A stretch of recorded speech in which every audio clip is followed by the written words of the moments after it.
Bapa di surga, kami mengucap syukur kepada Engkau yang telah mengumpulkan kami pada sore hari ini. Kami mengucap syukur untuk penyertaan, untuk berkat-Mu yang telah Engkau berikan dalam kehidupan kami, dan juga untuk kasih setia-Mu yang Engkau terus nyatakan kepada umat-Mu ya Tuhan. Kami bersyukur ya Tuhan kalau kami boleh kumpul pada sore hari ini melalui layanan Zoom. Kami menyerahkan acara dan ibadah kami pada hari ini ya Tuhan. Biarlah tema mengenai When Life Hurts, Stop Self-Harm itu menolong kami untuk bisa meresponi setiap kejadian-kejadian dalam hidup kami dalam terang dan kebenaran firman Tuhan. Kami mohon biarlah Engkau memberkati setiap device yang kami gunakan ya Tuhan, dan juga sinyal yang kami butuhkan untuk bisa menikmati acara ini dengan baik ya Tuhan. Kami mohon kepada Tuhan Engkau hadir di tengah-tengah umat. Engkau menyertai dan mengurapi kami semua. Di dalam nama Tuhan Yesus Kristus kami berdoa dan kami bersyukur. Amin. Tuhan. Nah, teman-teman, kita akan masuk ke dalam sesi pembahasan dan tema kita pada malam hari ini.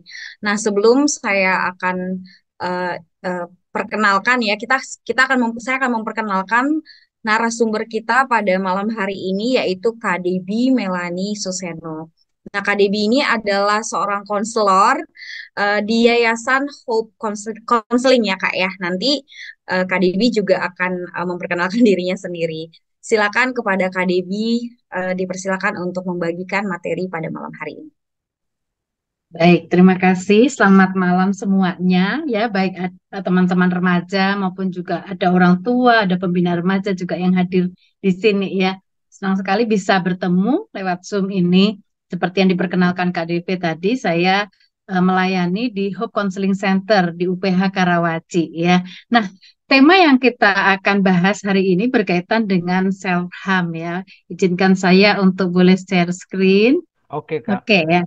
Oke. Nah, tema kita When Life Hurts, Stop Self-Harm ya. Nah, perjalanan kita hari ini ada 4 bagian ya.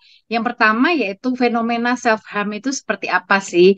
Kemudian juga landasan Alkitabiah, kemudian bagaimana kita menghadapi tekanan, dan bagaimana kita membangun kesehatan mental. Nah, ini bisa menjadi bekal begitu ya buat kita sebagai remaja ataupun juga para pembina remaja dalam membimbing dan mendampingi remaja-remaja yang kita layanin. Nah, yang pertama kita akan melihat fenomena self-harm itu.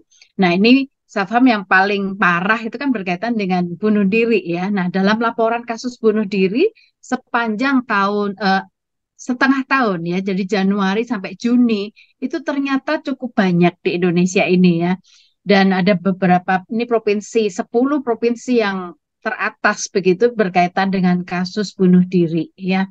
Nah, ini kalau kita lihat berarti dari Juli sampai berikutnya tentunya juga ada kasus-kasus yang dilaporkan begitu, dan tentunya ini membuat kita prihatin ya dengan kondisi eh, keadaan eh, remaja-remaja maupun juga orang dewasa bahkan yang mereka memutuskan untuk melakukan bunuh diri ini.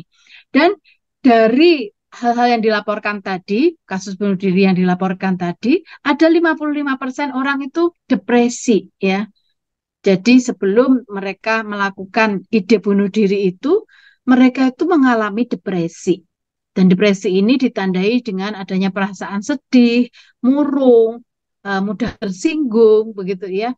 Kemudian dia juga mengalami kognitif yang terdistorsi, seperti mengkritik diri sendiri berlebihan, jadi memandang diri negatif terus, begitu. Kemudian juga timbul rasa menyalahkan diri sendiri, perasaan tidak berharga, kepercayaan diri turun, minder, merasa nggak kompeten, merasa nggak fix dengan teman-teman, merasa ditinggalkan oleh teman-teman, kemudian merasa pesimis dan putus asa.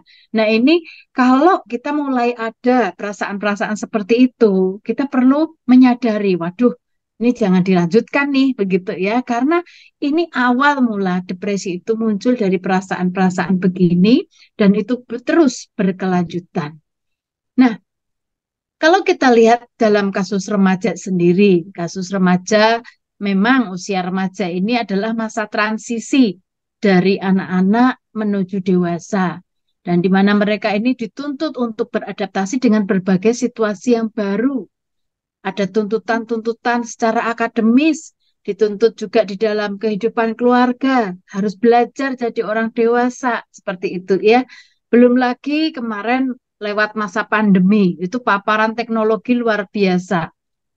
Banyak sekali waktu yang kita gunakan untuk berinteraksi dengan gadget kita, baik untuk sekolah, mengerjakan tugas, dan lain-lain. Dan tak heran juga, media sosial pun juga menjadi sesuatu yang penting di dalam kehidupan kita. Sehingga akhirnya kadang kita mempunyai informasi yang berlebihan, kelebihan informasi. Nah, dampaknya apa? Dampaknya kita kadang sulit untuk mencerna informasi yang beredar. Kadang kita tidak tahu mana yang benar, mana yang salah, begitu ya. Karena informasi itu begitu banyak dan kita tidak bisa melakukan filter, termasuk di dalam tren self-harm ini. Kadang ada anak yang melakukan self-harm, kemudian dia live IG atau live TikTok begitu ya, kemudian memberikan stimulan-stimulan yang mendorong orang lain juga melakukan hal yang sama. Nah, ini hati-hati. Kadang mereka menawarkan sesuatu yang semu di dalam melakukan self-harm ini, mendapatkan kepuasan yang semu sebenarnya. Nah, kalau kita perhatikan fenomena eh, self-harm ini, itu seperti gunung es. Yang terdeteksi itu mungkin cuma ujungnya aja sedikit begitu ya. Tetapi sebenarnya itu banyak sekali kasus-kasus yang tidak terungkapkan. Nah, apa sih sebenarnya di balik self-harm remaja itu? Kalau dalam pengamatan, dalam kasus-kasus yang ibu tanganin, sebenarnya anak-anak yang self-harm itu sebenarnya mereka tuh frustrasi dengan kondisi hidup mereka. Entah berkaitan dengan pertemanan, berkaitan dengan akademik, berkaitan dengan keluarga, orang tua yang konflik, ataupun juga merasa tidak ada yang memahami begitu ya, merasa berjuang sendiri. Nah, ini sebenarnya fenomena di balik fenomena itu ada perasaan-perasaan seperti itu. Sehingga akhirnya mereka tidak tahu apa yang harus mereka lakukan dan mereka melakukan self harm. Kalau kita lihat, kira-kira apa sih sebenarnya yang menjadi penyebab self-harm yang sebenarnya kan awalnya frustrasi tadi ya, istilah anak sekarang kena mental gitu ya. Itu apa yang menjadi penyebab-penyebabnya? Penyebab yang paling besar adalah emosi yang tidak tervalidasi atau emosi yang terluka ya. Nah, ini berkaitan luka-lukanya itu macam-macam ya. Ada luka yang terkait dengan trust, sulit percaya diri, ragu-ragu, haus pengakuan. Nah, ini misalnya di dalam keluarga itu papa mama berpisah misalnya. Orang yang harusnya mendampingi, menolong, ternyata meninggalkan. Atau juga dalam pertemanan, kita dikhianati oleh teman kita. Nah, itu merupakan suatu luka di dalam diri kita.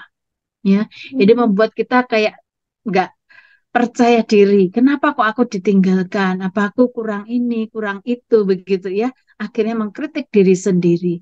Dan kadang muncul juga perasaan untuk diakui, tetapi ternyata tidak diakui oleh orang lain. Nah, ini juga yang membuat luka itu semakin dalam. Kemudian yang kedua, luka berkaitan dengan rasa bersalah yang berlebih, merasa jadi beban.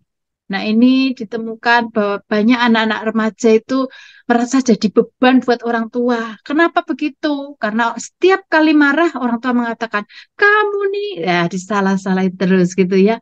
Kamu tahu nggak biaya yang dikeluarkan, apalagi kalau sudah masalah mengungkit masalah uang yang kita gunakan ya, dari bayi lahir ya sampai kamu sekarang ini sekolah dan lain-lain. Waduh, kayaknya kita nih kayak mau ditagih begitu ya.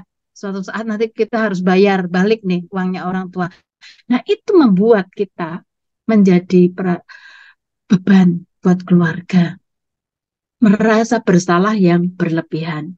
Dari kecil sering dikatakan begitu, sering dipersalahkan, itu yang membuat perasaan itu muncul. Ya, kemudian juga luka terkait masalah terabaikan, papa mama sibuk, ya, Ketemu cuma sebentar, itu pun juga nggak ada kata-kata yang hangat. Adanya kritik dan ngecek. Sudah selesai belum kerjaannya kamu? Ulangan kamu dapat berapa? Nah, itu.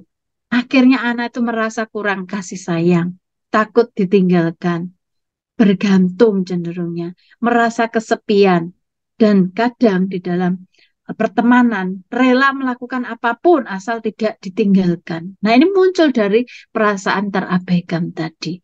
Kemudian juga ada luka terkait perasaan tertolak, merasa nggak pantas, menekan perasaan, sehingga akhirnya takut membangun relasi. Nah, selain itu juga tidak bisa menerima diri dan lingkungan. Nah, ini juga penyebab kena mental yang cukup kuat ya.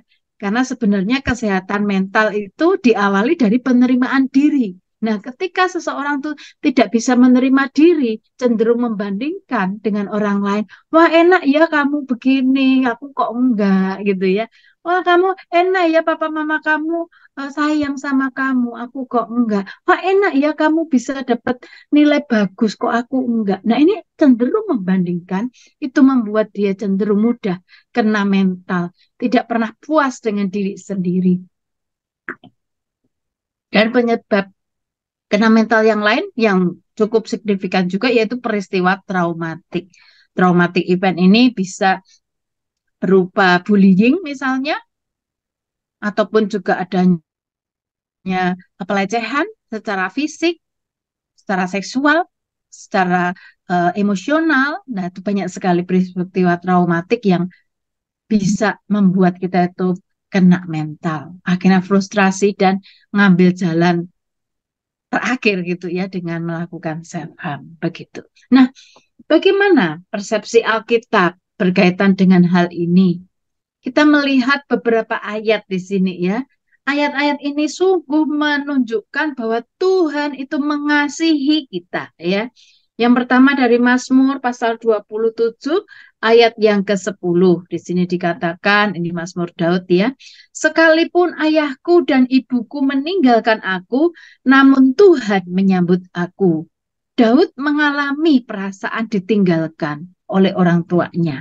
Entah posisinya sebagai anak yang paling akhir begitu ya, itu kayak nggak dianggap begitu kalau kita ingat waktu Samuel datang ke rumah Isai mau menebiskan seorang jadi raja yang dipilih Tuhan begitu ya. Isai menunjukkan kakak-kakaknya. Si Daud enggak, dianggap kamu masih kecil, itu dia lagi apa tuh menggembalakan domba yang satu dua ekor begitu ya. Nah, ini perasaan Daud. Dia seolah-olah nggak dianggap begitu ya, tetapi Tuhan menyambut dia. Kemudian yang berikutnya dari Yesaya. Yesaya pasal yang ke-54 ayat yang ke-10. Wah, ini ayat 10-10 juga nih ya. Nah, biarpun gunung-gunung beranjak dan bukit-bukit bergoyang, tetapi kasih setiaku tidak akan beranjak daripadamu. Dengan perjanjian damaiku tidak bergoyang, firman Tuhan yang mengasihi engkau. Ini jaminan bahwa Tuhan mengasihi kita. Apapun kondisinya, apapun masalahnya, apapun luka-luka emosional kita, Tuhan tidak pernah meninggalkan kita. Sungguh luar biasa ya, Tuhan mengasihi kita dalam berbagai macam keadaan. Kemudian dari perjanjian baru, kita melihat Matius 11 ayat 28. Wah, yang perjanjian baru ini ayatnya 28 semua ya. Matius 11 ayat 28. Marilah kepadaku yang letih, lesu, dan berbeban berat. Aku akan memberi kelegaan kepadamu. Tuhan mengasihi kita. Tuhan menawarkan undangan kita yang letih lesu, yang berbeban berat, yang masalah-masalahnya numpuk tidak terselesaikan. Tuhan memberikan kelegaan. Datang pada Tuhan. Minta pertolongan dari Tuhan ya. Dan ayat yang berikutnya dari Roma pasal 8 ayat 28. Kita tahu sekarang bahwa Allah turut bekerja dalam segala sesuatu untuk mendatangkan kebaikan bagi mereka yang mengasihi Dia, yaitu bagi mereka yang terpanggil sesuai dengan rencana Allah. Kita tahu apa? Allah turut bekerja dalam segala sesuatu. Apa artinya? Segala proses hidup kita, pengalaman hidup kita itu tidak lepas dari pengamatan Tuhan, tidak lepas dari kendali Tuhan, karena Tuhan sungguh mengasihi kita. Segala sesuatu itu banyak sekali. Dinamika hidup manusia nggak selalu yang indah-indah. Bahkan pengalaman duka cita, pengalaman terluka, kadang menolong kita untuk lebih dekat kepada Tuhan, lebih mengandalkan Tuhan. Nah, ini landasan-landasan ayat-ayat Alkitab yang boleh menguatkan kita, menolong kita. Tuhan tidak membiarkan kita, Tuhan mengasihi kita, apapun masalahnya. Banyak sekali ayat-ayat yang lain yang tidak mungkin kita bahas di dalam bagian ini, ya, karena sangat banyak ayat-ayat yang menguatkan kita, bagaimana Tuhan mengasihi kita. Lalu bagian yang berikutnya, untuk menghadapi tekanan tadi supaya kita tidak kena mental, dibutuhkan keterampilan hidup dalam menghadapi tekanan, ya. Contoh yang paling signifikan yaitu keterampilan dengan kecerdasan emosi, ya. Kalau kita lihat definisinya, kecerdasan emosi itu adalah serangkaian kemampuan, kompetensi, dan keterampilan non-kognitif yang mempengaruhi kemampuan seseorang untuk berhasil menghadapi tuntutan dan tekanan lingkungan. Jadi, kecerdasan emosi ini sebuah skill, sebuah keterampilan. Artinya apa? Artinya bisa dipelajari. Jadi, tidak menutup kemungkinan siapapun itu kita bisa melatih diri untuk memiliki kecerdasan emosi yang lebih baik. Jadi ini bukan murni bawaan begitu ya, karena ini sebuah skill sehingga bisa dilatih, diajarkan dan terus dilakukan dalam hidup sehari-hari. Nah, komponen kecerdasan emosi itu menurut Ruven Baron itu ada 5. Ya, yang pertama intrapersonal. Intra artinya di dalam gitu ya. Personal. Nah, ini berarti apa? Kita mengenal apa yang ada di dalam diri kita. Kita mengenal apa yang kita inginkan. Kita mengenal emosi-emosi kita seperti apa.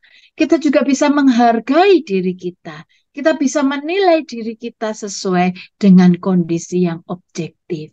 Kita tahu kelemahan kita tahu kelebihan kita, dan kita bisa menghargai diri sendiri. Nah, ini adalah keterampilan intrapersonal. Kalau tadi kita lihat di bagian yang awal, kalau orang yang depresi cenderungnya mengkritik diri sendiri, menyalahkan diri sendiri, begitu ya. Karena apa? Intrapersonalnya cenderung negatif. Nah, sedangkan sisi-sisi hidup kita yang positif itu tertutup semua karena persepsinya cenderung negatif seperti itu. Sehingga kita sulit untuk menghargai diri sendiri. Kita sulit untuk mengasihi diri kita sendiri. Nah, itu bagian yang pertama ya. Perlu ada kesadaran tentang apa yang terjadi dengan diri. Apa pikiran kita, perasaan kita.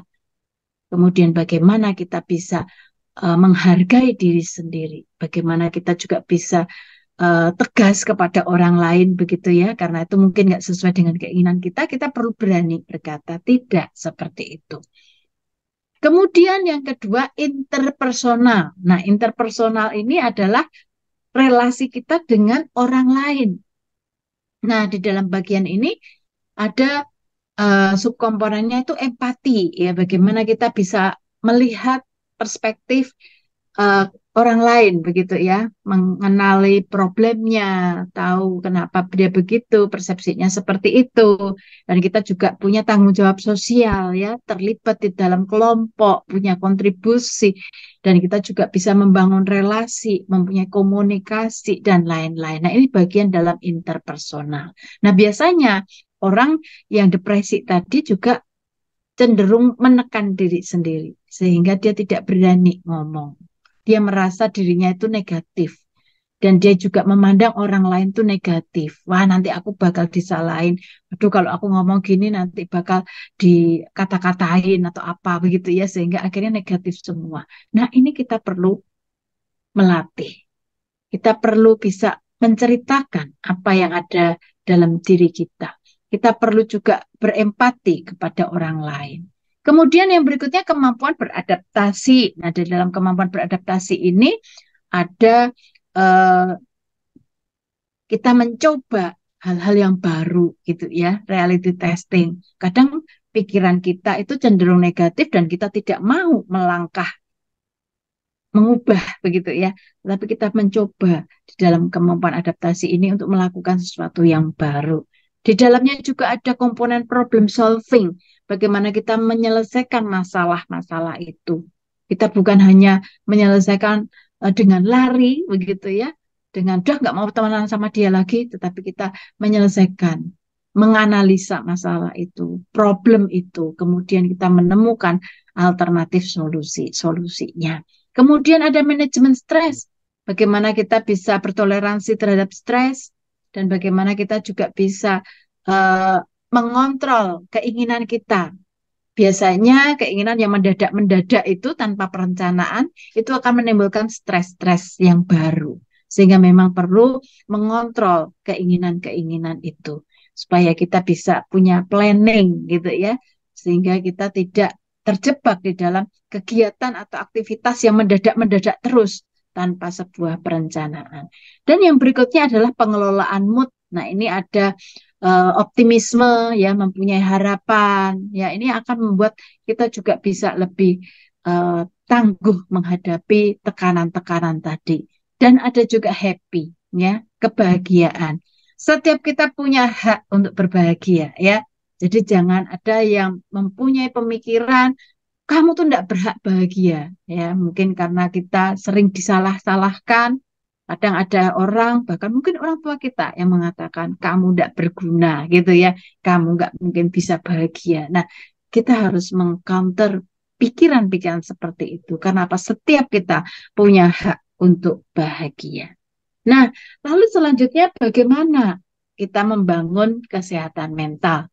Kalau tadi kecerdasan emosi ini salah satu skill yang bisa kita latih. Nah, kita punya tujuan yang lebih dari kecerdasan emosi saja, yaitu membangun kesehatan mental. Nah, ini yang akan menolong kita menjadi pribadi-pribadi yang tangguh, pribadi-pribadi yang punya daya tahan mental yang baik. Nah, apa itu kesehatan mental? Nah, ini menurut WHO, kesehatan mental adalah kondisi sejahtera seseorang ketika seseorang itu menyadari kemampuan dirinya. Ini mirip dengan intrapersonal tadi ya. Mampu mengelola stres. Nah, ini juga di kecerdasan emosi juga ada.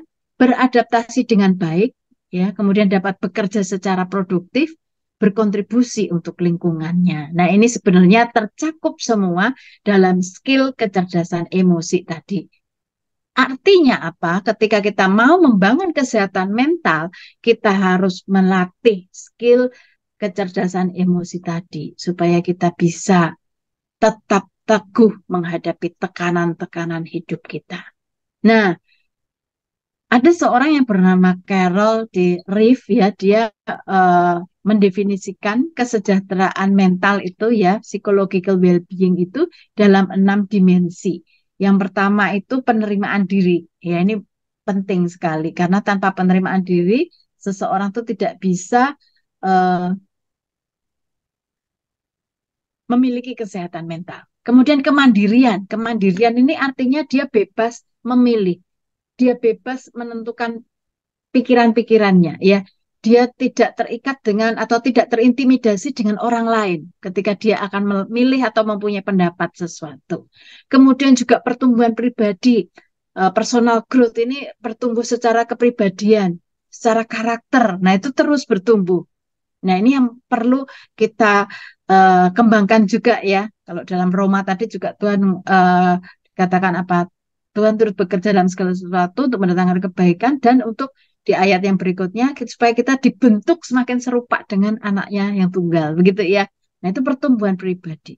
Kemudian penguasaan lingkungan, ini berkaitan dengan kita mengembangkan kompetensi diri kita. Ya, nanti kalau teman-teman remaja masuk dunia kerja, mau nggak mau, ini harus dilatih begitu ya.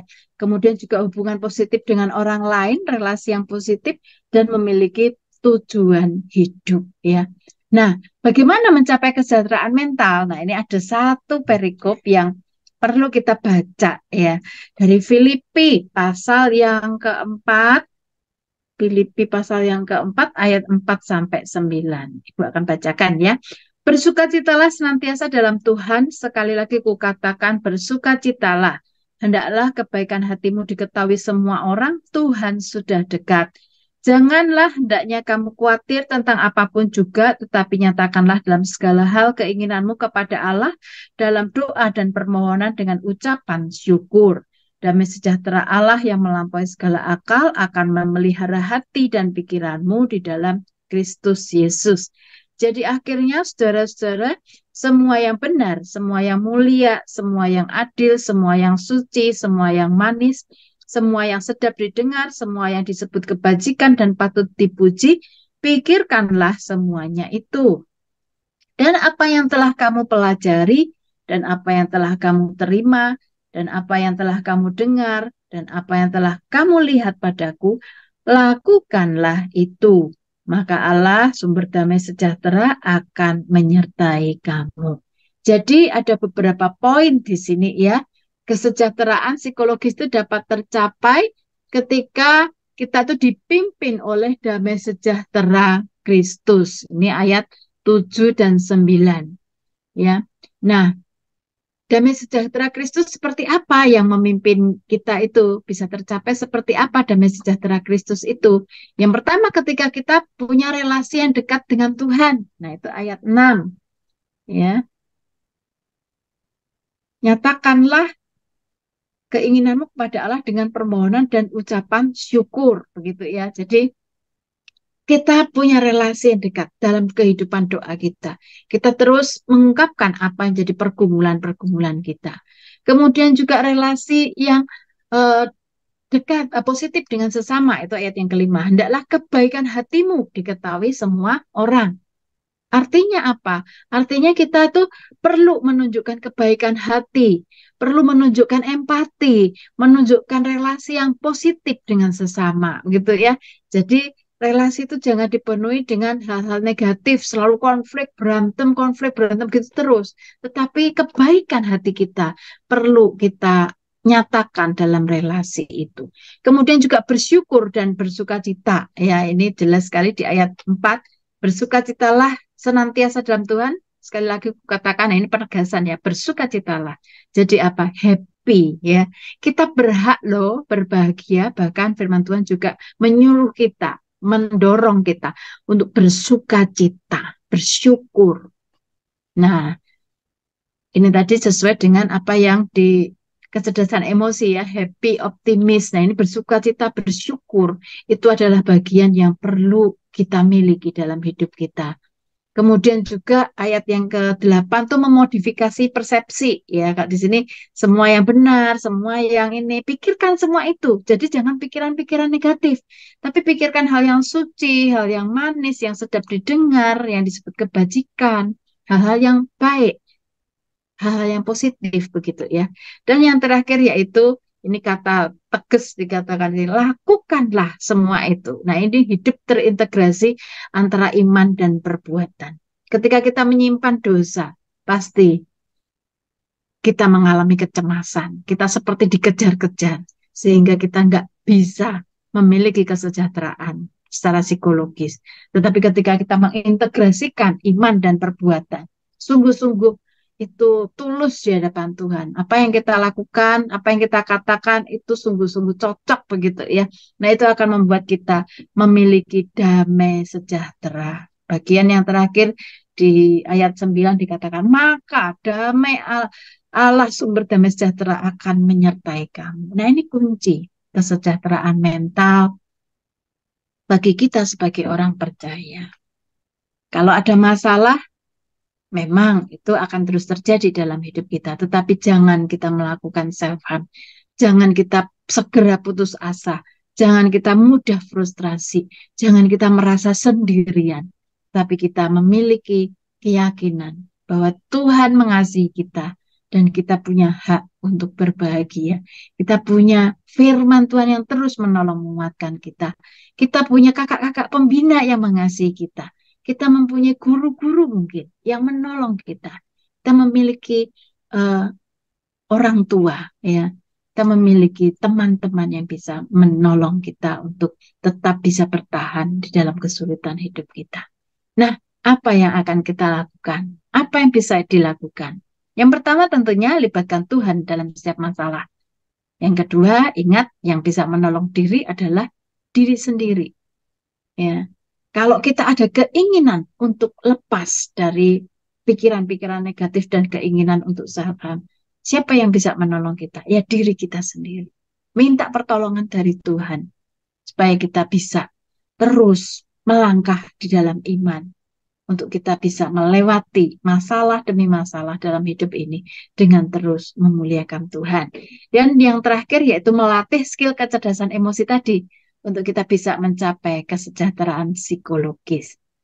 Oke, biarlah segala kemuliaan hanya bagi Tuhan ya. Terima kasih Silakan. banyak. Ya, Mm-mm. terima kasih banyak Kak Debi. Ya, teman-teman, kita bisa kasih reaction terima kasih untuk Kak Debi ya. Kasih love juga boleh, kasih tanda ini juga boleh. Terima kasih. Ya, kita akan masuk ke dalam sesi tanya jawab bagi teman-teman ataupun Bapak Ibu atau kakak-kakak pembina yang mau bertanya bisa melalui chat, kolom chat, bisa di grup chat atau kalau memang mau ditanyakan secara anonim itu boleh banget bisa kirim ke DM secara pribadi kepada saya dan saya tidak akan membacakan namanya. Ataupun bisa juga kalau melalui Slido, saya udah kirimkan linknya, link Slido ini. Nah, sudah ada beberapa pertanyaan ya di link Slido. Sebentar saya share screen dulu. Ada pertanyaan, ada kurang lebih 5 pertanyaan nih, Kak Debi. Ya, kita mau coba baca satu-satu ya, Kak Debi ya. Kak Debi ada yang bertanya seperti ini. Kalau saya suka gigitin kuku dan cabut rambut gitu, apa termasuk self harm, Kak? Kadang-kadang mungkin refleks gitu kali ya dia gigitin kuku kalau nervous gitu. Ini saya jawab satu persatu atau satu-satu aja ya? Boleh Kak, silakan Kak. Oke.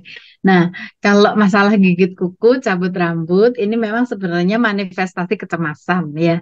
Jadi Hmm. kalau kita lihat kuku kuku masing-masing gitu. Ini kalau misalnya ada yang nggak rata atau sampai dalam begitu ya. Nah, ini sebenarnya manifestasi dari kecemasan yang muncul dari masa kanak-kanak ya. Kalau kita lihat di teori perkembangan, nah itu ada tentang fase-fase itu ya. Nah, itu ada fase yang oral begitu ya. Nah, itu kalau itu tidak terpenuhin, jadi perasaan aman itu tidak terpenuhin, akhirnya insecure. Nah, itu insecure ini yang menimbulkan kegelisahan dalam diri anak sehingga akhirnya punya kebiasaan gigit-gigit kuku seperti itu ya. Kadang bahkan bukan kuku aja sih, kayak pulpen gitu ya, ujung pensil dan lain-lain. Nah, ini berarti sebenarnya kecemasan. Ataupun juga mungkin pernah lihat yang kakinya goyang terus kayak menjahit itu ya. Nah, itu juga itu sebenarnya manifestasi-manifestasi dari kecemasan. Nah, kecemasan ini kalau berlanjut begitu ya, akhirnya akan masuk di dalam fase-fase stres yang berlebihan. Nah, ketika itu sudah melukainya makin besar begitu ya. Misalnya apa mulai pukul kepala atau apa. Nah, itu gitu ya. Itu sudah termasuk dalam self harm itu. Jadi kalau yang gigit-gigit, nah ini perlu mengecek nih. Aku nih cemas karena apa ya? Gimana ya situasinya aku gimana kayak gitu. Sehingga bisa menolong dirinya untuk bisa lepas dari kecemasan-kecemasan itu. Begitu.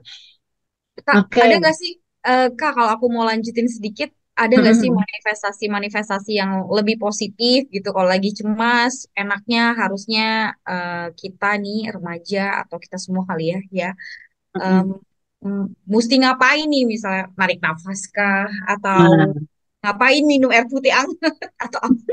Kak? Iya sih. Baik.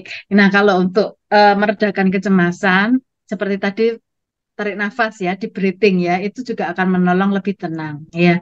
Kemudian kalau teman-teman punya pledo yang apa itu malam atau apa ya, ini bisa digunakan untuk ini. Bahkan sebenarnya dengan kita begini-begini aja ya, meremas-remas tangan sendiri, ini akan meredakan ketegangan-ketegangan di jari-jari kita, itu juga akan menolong kita untuk lebih tenang begitu.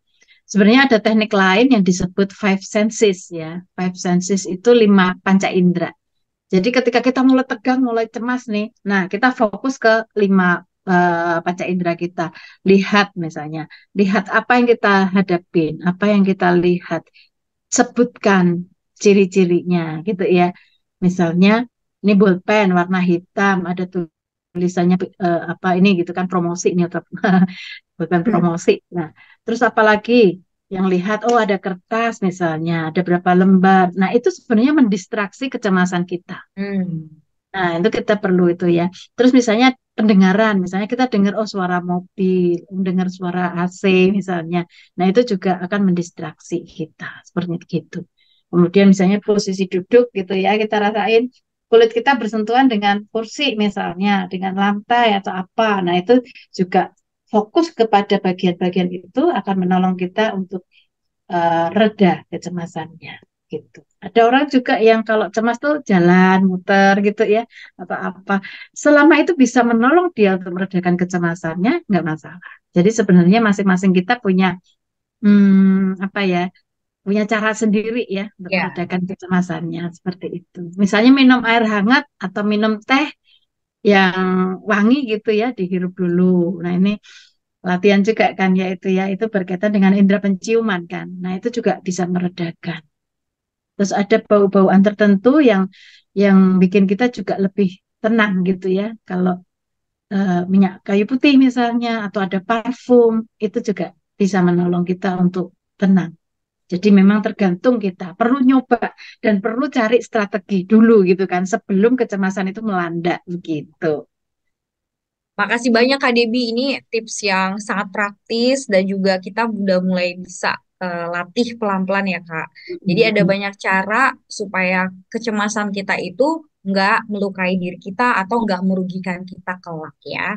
Nah kita Mm-mm. lanjut ya Kak untuk pertanyaan berikutnya.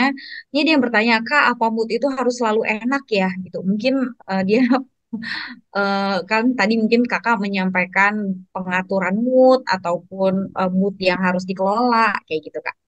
Iya, sebenarnya ini berkaitan dengan pengelolaan mood ya. Kalau tadi di kecerdasan emosi itu kan ada dua komponen kecilnya dari pengelolaan mood itu, yaitu optimisme dan perasaan happy ya, bahagia begitu. Nah, ini memang dinamika hidup kita itu kan nggak selalu positif ya. Ada naik turunnya seperti itu. Jadi kalau moodnya kita lagi nggak enak nih, nah itu perlu ada waktu untuk sendiri dulu mungkin gitu ya sehingga akhirnya kita bisa menenangkan diri terlebih dahulu kemampuan intrapersonalnya mulai jalan gitu ya aku tadi kenapa ya apa yang membuat moodku nggak enak ya kenapa kok aku bersikap begini nah itu intrapersonal nah nanti baru akan ketemu nih penyebabnya apa begitu kan nah setelah itu baru problem solvingnya yang jalan begitu ya kalau ada masalah ya perlu diselesaikan. Soalnya kalau kita moodnya negatif terus, nah kita tuh nggak bisa produktif. Ya, jadinya kita terjebak dengan emosi-emosi negatif. Dan ini sebenarnya membuat produktivitas kita menurun dan kesehatan mental kita juga nggak meningkat begitu ya, cenderung rendah terus. Sehingga Ya, akhirnya ya apa tuh namanya potensi untuk kena mental itu lebih besar begitu. ya memang nggak harus selalu enak ya mood itu. Mm-mm, mm-mm, Kadang-kadang kita kadang-kadang bad mood juga, tapi bagaimana mengatasi bad mood itu, bagaimana kita berhati-hati untuk respon-respon kita terhadap bad mood itu yang harus kita perhatiin. Nah, mm-mm. Kak, ada yang bertanya juga, gimana sih contoh manajemen stres? Maksudnya gimana, Kak? Gitu. Mm, mm, mm. Jadi manajemen stres ini misalnya ya, misalnya kadang kita itu kan banyak stres karena banyak pekerjaan, begitu kan? Banyak hal yang harus kita kerjain. Nah, teknik yang paling mudah untuk manajemen stres ini sebenarnya eh, membuat semacam to-do list begitu. Hmm. Sehingga kita tahu, oh ini udah dikerjain, oh ini masih ada ini. Jadi kita fokus satu persatu. Kadangkala kalau kita punya tugas A, B, C, waktu ngerjain A, kepikiran yang B dan C belum. Waktu ngerjain B, Mm-mm. yang C dan A belum. Nah ini akhirnya nggak selesai semua. Sehingga memang kita perlu punya pengelolaan seperti itu. Nah, kita perlu kenali pemicu stresnya apa. Kalau tadi saya kasih contoh pemicu stresnya karena kerjaan misalnya dengan beban yang cukup banyak misalnya. Nah, itu kita perlu ngelakuin to-do list tadi, ya. Kemudian Hmm. kalau misalnya pemicu stresnya eh, relasi nih, ya relasi dengan orang tua. Waduh, ini kan tiap hari ketemu nih, gimana nih supaya kita nggak stres gitu kan. Nah, ini kita observasi dulu apa yang menyebabkan relasi dengan orang tua itu jadi stres. Apakah orang tua menuntut? Kadang ada orang tua yang dalam interaksi dengan anak cenderung toksik misalnya. Nah, ini kita Hmm. perlu mengenali kondisi-kondisi kita itu seperti apa. Nah, sehingga kita akan menemukan solusi-solusinya apa. Nah, kemudian di dalam manajemen stres ini tadi juga ada komponen uh, impuls kontrol ya. Impuls kontrol ini mengontrol keinginan-keinginan, ya dorongan-dorongan hati. Nah, ini perlu sekali karena ya seperti tadi dikatakan kalau kita cenderung spontan, teman ngajak iya, walah kerjaan jadi nggak beres kan. Nah, itu juga Hmm. akan membuat kita makin stres seperti itu. Sehingga memang perlu mengelola dorongan kita. Jadi ada Perlu dua sih. belajar bilang enggak ya Kak Debi? Iya, iya betul. Jadi kayak gitu sih. Jadi ini memang kalau lihat di internet kan banyak banget tuh cara-caranya. Kalian bisa lihat tuh mana yang cocok dengan dirimu untuk manajemen stres ini. Misalnya biasanya sih yang memang observasi dulu ya. Kemampuan observasi ini kan di intrapersonal tuh di harus dikembangin dulu. Apa sih pemicunya stres? Kenapa sih begini? Respon sekitar gimana? Terus respon diri sendiri gimana? Nah, ini perlu dikenali. Nah, ini semua ada di kemampuan intrapersonal begitu. Baik, terima kasih Kak Debi. Nah, kita Hmm. lanjut. Pertanyaan mulai makin banyak, Kak. Apa Oh, yang dilakukan? Apa yang dilakukan kalau remaja self harm tapi tidak mau ditolong atau didekati nih, Kak? Mungkin ini iya, pertanyaan dari kakak-kakak pembina atau ibu bapak guru ya. heeh. Betul. Ini banyak sekali. Sehingga memang saya tadi katakan self harm ini fenomena seperti gunung es. Jadi kita mungkin yang bisa mendeteksi yang tampak aja, yang di dalam nggak nampak. Dan banyak memang anak-anak itu merasa nggak mau ditolong ya. Dalam arti nggak bisa didekatin. Nah mungkin ada perasaan dalam diri anak-anak itu, ah nanti aku disalah-salahin. Atau kadang mungkin sudah ada label dalam diri kita di hadapan anak-anak bahwa kita cenderung menasehatin. Nah, itu biasanya nggak suka tuh mereka.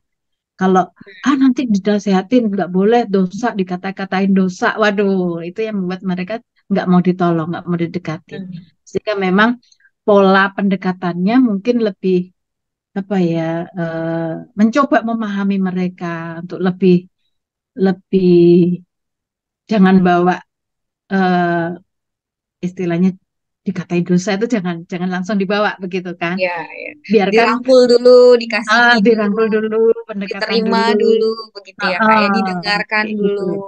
Ya, itu yang paling menolong justru yang begitu. Kalau kita nasihatin misalnya, nggak boleh loh, itu luka nanti infeksi, nanti kamu sakit, nah, itu nggak bakal mau dia. Hmm. Biasanya akan semakin defensif begitu. Jadi kalau Oh, ada sih pengalaman-pengalaman apa anak-anak remaja itu ya, misalnya tiba-tiba chatting, Bu, saya mau bunuh diri, di mana beli tali, begitu misalnya ya. Itu saya nggak boleh langsung fokus, oh beli tali di sini aja, gitu nggak bisa kan. Langsung pertanyaan saya berubah. Kamu bisa ceritain apa sih yang kamu rasain sekarang? Nah, dari situ dia akan cerita. Jadi sebenarnya itu kayak apa ya indikator begitu ya bahwa dia sedang bermasalah nih seperti itu. Anak-anak self harm juga begitu. Self harm ini sebagai indikator bahwa mereka sedang ada masalah. Jadi kita Ya. kalau sebagai pembina remaja, pendamping pelayanan remaja atau guru-guru ya, kita perlu aware dengan kondisi ini. Ini indikator bahwa anak ini lagi masalah. Nah, kita perlu menolong masalahnya. Begitu. Jangan langsung judge pada nggak boleh loh, kamu nanti infeksi, nanti bisa sakit loh. Ya, itu jangan dikatakan. Ya, tetapi kita mau memahami, mau menerima, mau mengerti dia. Nah, itu yang lebih penting dalam menolong remaja yang salah paham seperti itu. Bahkan kalaupun mereka diajak ngomong pertama kali nggak mau ngomong, diajak lagi nomor dua, di kali kedua nggak mau terbuka juga, mungkin kita harus benar-benar mencoba beberapa kali supaya mereka mau benar-benar terbuka ya, Kak ya. Iya, betul. Oke, Mm-mm. kita akan lanjut. Ini pertanyaan yang beberapa pertanyaan yang sama dan mirip. Aku akan skip ya. Nggak Mm-mm. apa-apa ya teman-teman yang udah bertanya ya, nggak bermaksud untuk eh, mengabaikan pertanyaan teman-teman, tapi ada beberapa pertanyaan yang aku pikir itu mirip ya. Lalu kita ke pertanyaan berikutnya, Kak. Kak, bagaimana cara mengubah mindset yang buruk menjadi baik? Mm-mm. Baik-baik. Ini tidak seperti membalikkan telapak tangan tentunya ya. Karena mindset kita ini kan terbentuk dari pengalaman, sudah bertahun-tahun begitu kan ya. Sehingga ketika mau ubah mindset seperti Filipi 4 ayat 8 tadi, waduh enggak gampang itu. Hmm. Memikirkan semua yang baik, semua yang manis didengar enggak gampang. Nah, tetapi ketika kita mulai mau mencoba, ya ini perlu ya, mencoba satu persatu, mengubah sedikit demi sedikit. Nah, itu akan menolong kita untuk bisa mengalami perubahan paradigma, ya. Sehingga memang tidak mudah. Kalau caranya ya berarti perlu mengevaluasi pemikiran itu. Jadi kita perlu berpikir kritis terhadap pikiran kita sendiri. Apakah ini sudah benar atau oh ternyata ini nggak sehat secara psikologis. Oh ini ternyata membuat aku makin terpuruk nih. Nah berarti ada kesadaran langsung kita mengubah kira-kira apa ya hal positif. Temukan alternatif-alternatif untuk kita bisa menolong diri sendiri untuk memiliki perubahan mindset itu. Nah, biasanya kalau remaja itu kan sudah mulai bisa berpikir abstrak, bisa memahami diri lebih dalam gitu ya. Sehingga memang butuh orang dewasa, entah itu guru, pendamping remaja, pembina remaja, atau apapun begitu ya, yang bisa jadi teman bicara. Nah, ini diskusi-diskusi. Nah, itu akan menolong mindset kita itu menjadi lebih baik begitu. Sehingga memang kalau kita berperan sebagai pembina remaja, ya anak-anak segitu udah nggak nyaman lagi kalau diajar-ajarin harus gini itu Hmm. nggak nyaman. Tapi diajak diskusi. Diskusi ya, Gimana Kak ya. pendapatmu tentang ini? Nah, itu itu akan menolong dia membuka persepsinya lebih luas seperti itu.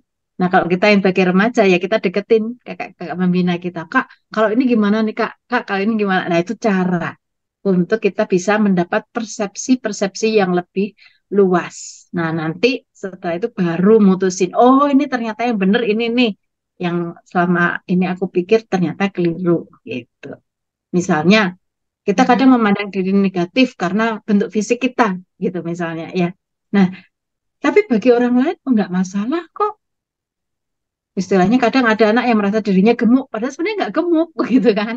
Nah, Hmm. ini dia perlu mengevaluasi kembali penilaian dirinya sendiri, seperti itu. Kayak ada anak Baik. yang merasa nggak pintar, padahal nilainya bagus, gitu kan. Berarti ini kan antara mindsetnya dia dengan realita nggak cocok nih. Nah, berarti dia harus terima realita bahwa, oh aku ternyata kalau belajar nilaiku bagus kok. Aku bisa sih sebenarnya kayak gitu.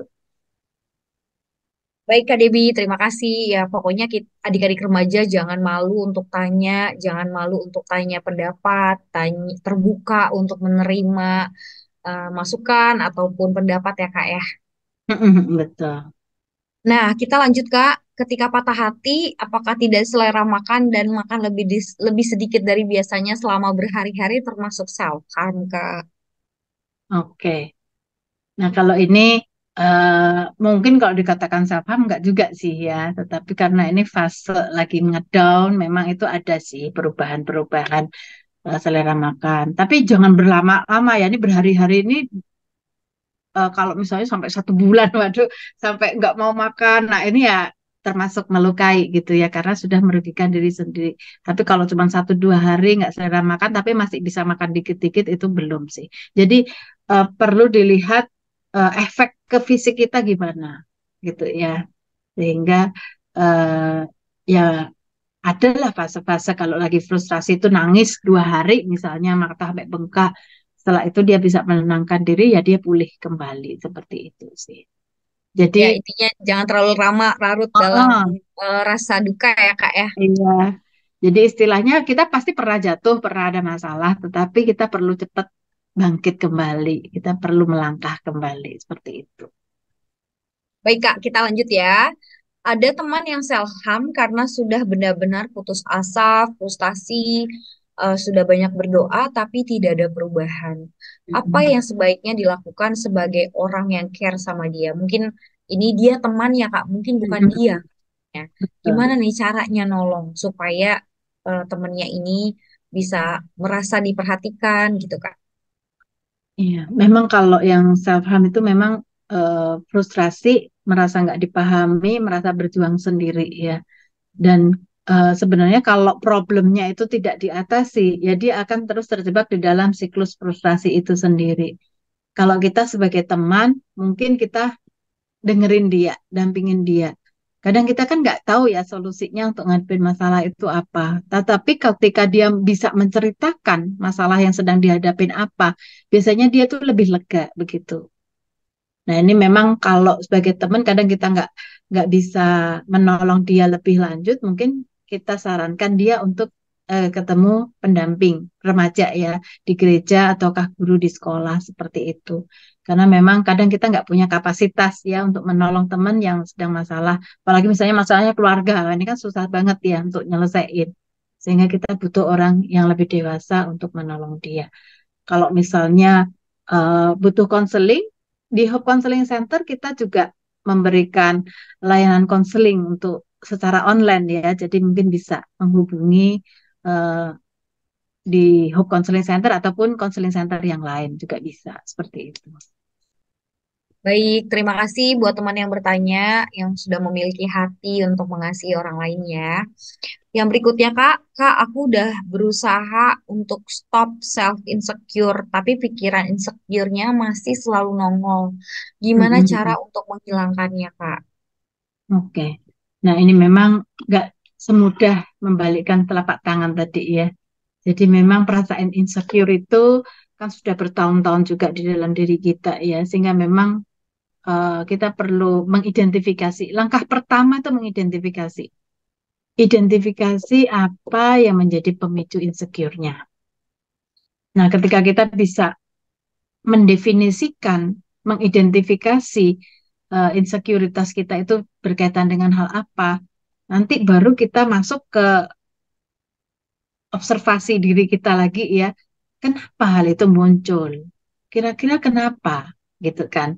Nah, itu akan menolong kita juga untuk memahami situasi diri kita. Nah, setelah itu baru memikirkan solusinya apa. Misalnya, kadang pikiran negatif yang muncul. Insecure karena minder misalnya ya. Nah, ini kita perlu melihat apakah betul hal itu karena sesuatu itu terjadi gitu yang membuat kita insecure. Padahal sebenarnya ada sisi-sisi lain yang bisa kita kembangkan. Jadi memang kalau bisa boleh dikatakan dengan identifikasi, kemudian cari alternatif solusi, kemudian refleksi begitu ya. Nah, itu dengan cara kita menuliskan itu, journaling itu akan berkurang sedikit demi sedikit. Dan ini enggak kadang ada anak yang nggak bisa ngelakuin sendiri ya, sehingga memang perlu dibantu. Saya ada klien-klien juga yang begitu, ya PR-nya ya itu terus identifikasi pemicunya kira-kira apa, lalu kamu refleksinya apa. Terus itu dalam ya sekitar 2 mingguan ketika dia mulai mendefinisikan itu biasanya akan muncul kesadaran-kesadaran baru.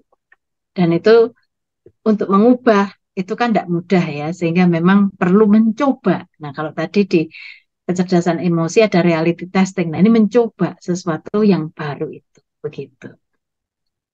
Baik, Kak Debi, terima kasih. Salah satunya juga ya, kalau kalau aku lagi insecure-nya lagi kambuh gitu ya, mencoba mengingat berkat Tuhan satu-satu kayak satu pujian ya, berkat Tuhan eh, hitunglah gitu. Ya, Ya, kita akan bersyukur lanjut ya. Kak. Iya, belajar bersyukur. Nah, gimana cara move on dari kejadian lama yang tidak enak agar tidak depresi nih, Kak? Mm-mm. Nah, ini kalau ini kuncinya menerima diri dan menerima realita bahwa hal itu sudah terjadi. Hmm. Penerimaan ini penting ya.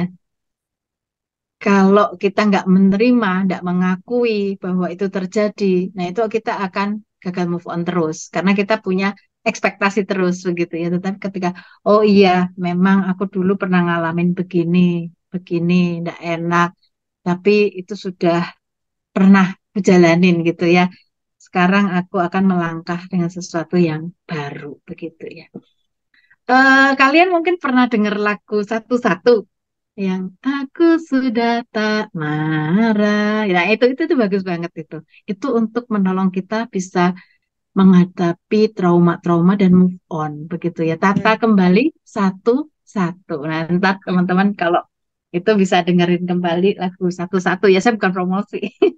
Tapi lagu itu Tapi memang itu lagu bagus bagus banget sih, bagus Kak. ya. Bagus sekali liriknya juga sederhana tapi dalam gitu Kena, ya. iya betul. Iya, Itu kan gitu juga kan tentang trauma kan dia ya.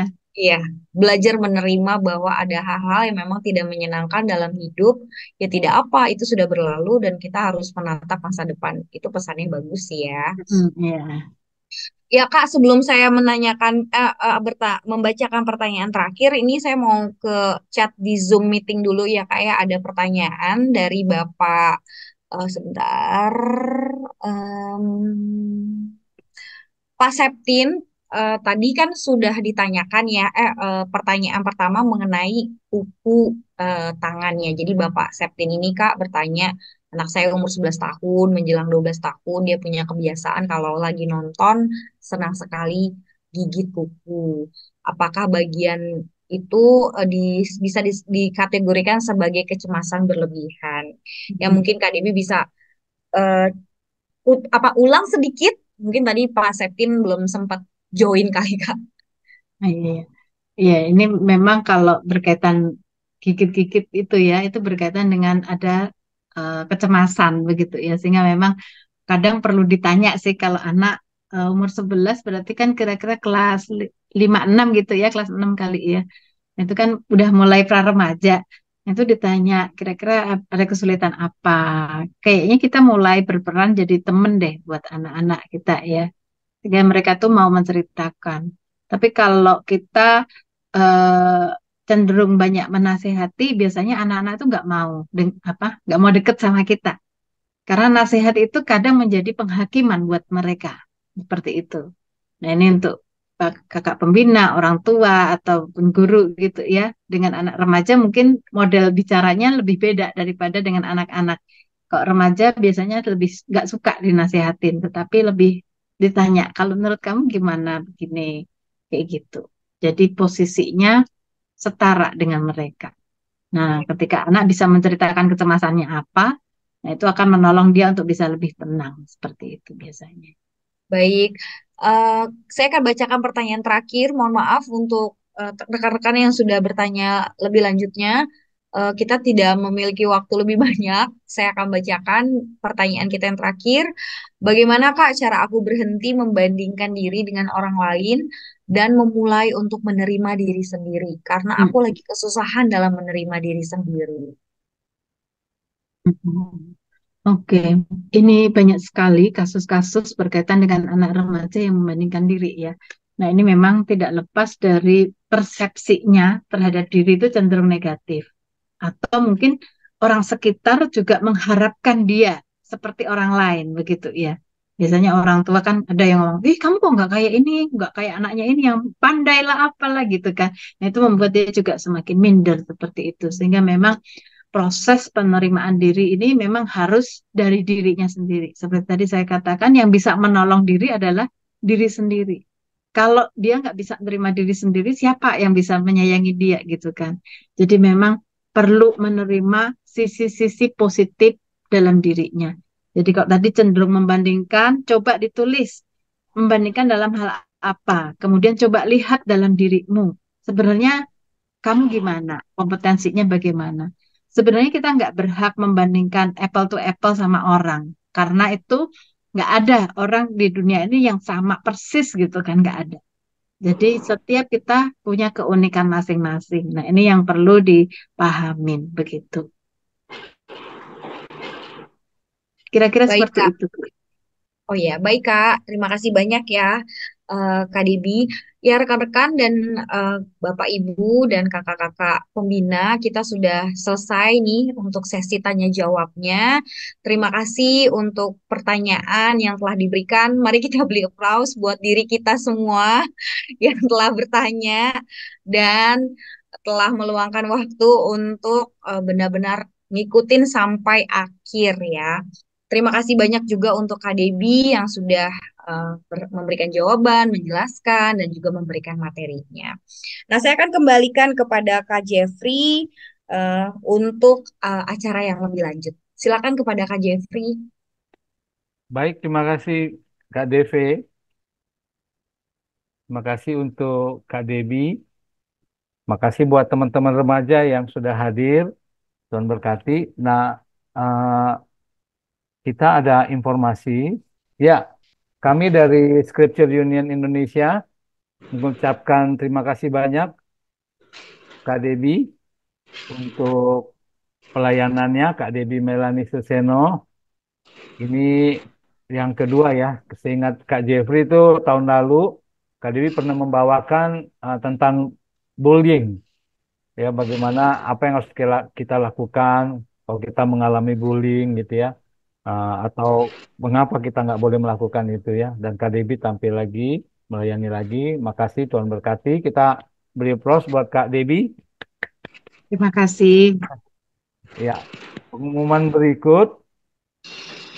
Nah, ini ada buku yang bagus ya buat uh, kalau teman-teman remaja juga bagus. Ini kalau misalnya ada temannya yang sakit atau apa gitu ya.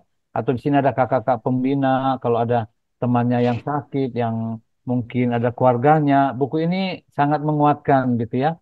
Yang punya pergumulan gitu ya. Dia isinya sederhana, tidak panjang, tapi renungannya selalu diambil Alkitab bagaimana menguatkan mereka yang dalam pergumulan, mungkin lemah tubuh, yang penyakit seperti gitu ya. Nanti bisa WA yang nomor tadi ya, atau ada nomor di sini juga yang tertulis kalau ingin teman-teman remaja ataupun kakak-kakak di sini yang ingin mendapatkan buku ini. Ya, recommended bukunya. Ini untuk mereka yang dalam pergumulan sakit penyakit gitu ya, atau pergumulan apapun. Kemudian ini kita akan ketemu lagi 2 minggu lagi. Tadi ada yang chat talk show acara-acara berikut. Nah, ini untuk orang dewasa ya, tapi kalau remaja mau ikut juga boleh gitu ya. Nah, ini kita akan 2 minggu lagi, yaitu mengenal dan bergaul dengan Allah. Nanti bisa WA saya gitu ya, pada tanggal 26 Januari dengan jam yang sama. Kemudian teman-teman remaja bisa follow ya IG-nya Scripture Union atau kakak-kakak pembina. Nah, nanti di situ ada info-info tuh. Info-info tentang pelayanan SU, lalu tentang pembinaan-pembinaan, lalu tentang renungan ya, quotes quotes di situ ada semua. @scriptureunion_ID. Nanti mungkin bisa silakan kalau mau di screenshot atau mau ini IG-nya bisa di follow ya. Iya, makasih. Saya serahkan ke Kak Devi untuk closing statement. Nanti kita doa dan kita ada foto bersama ya. Baik, ini closing statement-nya buat teman-teman ya. Dinamika hidup manusia itu naik turun. Ada suka, ada duka. Ada luka-luka dalam perjalanan hidup yang tanpa kita sadari. Ingat, kita tidak sendiri karena Allah turut bekerja dalam segala sesuatu di dalam hidup kita. Kita tidak sendiri menghadapi masalah-masalah hidup kita. Oleh sebab itu, Kita perlu bersama-sama menguatkan diri, terus melatih diri untuk semakin tangguh menghadapi tantangan-tantangan hidup bersama dengan Tuhan. Kita bisa melewati segala persoalan dan pergumulan. Baik, kita akan langsung dalam doa ya. Mari kita sama-sama berdoa. Tuhan Yesus, terima kasih kesempatan kami boleh bersama belajar hari ini. Kami tahu Tuhan, ada problem-problem hidup yang kadang tidak terungkapkan dalam kehidupan kami. Kami kadang merasa tekanan begitu berat, kami kadang merasa tidak sanggup menghadapi tekanan-tekanan itu. Tapi kami percaya kami tidak sendirian. Tuhan Yesus mengasihi kami. Tuhan Yesus menolong kami, menyertai kami dalam kehidupan kami. Tuhan menyediakan orang-orang di sekitar kami yang mengasihi kami, yang bisa menjadi teman buat kami di dalam menghadapi perjalanan hidup yang penuh dengan lika-liku dan suka duka. Tuhan tolong berikan kami hati yang terus tertuju kepadamu. Berikan kami perspektif yang terus diperbaharui oleh Kristus. Karena Engkau sudah mengasihi kami, Engkau sudah menebus kami. Kami adalah berharga di mata Tuhan. Ajar kami juga untuk menghargai diri kami sendiri, mengasihi diri kami, sehingga kami juga bisa menunjukkan kehidupan yang lebih produktif, lebih memiliki makna di dalam hidup kami. Untuk kami juga boleh terus menghadapi tekanan-tekanan itu bersama dengan Tuhan. Kami tidak takut akan hari depan karena Tuhan sendiri yang menyertai langkah hidup kami. Tuhan sertai setiap remaja yang hadir, setiap pembina remaja, guru-guru yang hadir, supaya mereka boleh diberikan hati yang terus kuat, teguh di dalam Tuhan, untuk boleh membimbing, untuk mendampingi anak-anak remaja kami, untuk mereka juga boleh menemukan jati diri mereka sebagai anak-anak Tuhan yang dicintai oleh Tuhan, dihargai oleh Tuhan. Terima kasih ya Tuhan untuk kesempatan kami boleh belajar bersama. Biarlah kesempatan ini boleh menolong kami untuk memperbaharui kehidupan kami, membuat kami terus bertumbuh di dalam kepribadian kami, dewasa di dalam iman kami. Terima kasih Tuhan, dalam nama Tuhan kami Yesus Kristus kami berdoa. Amin.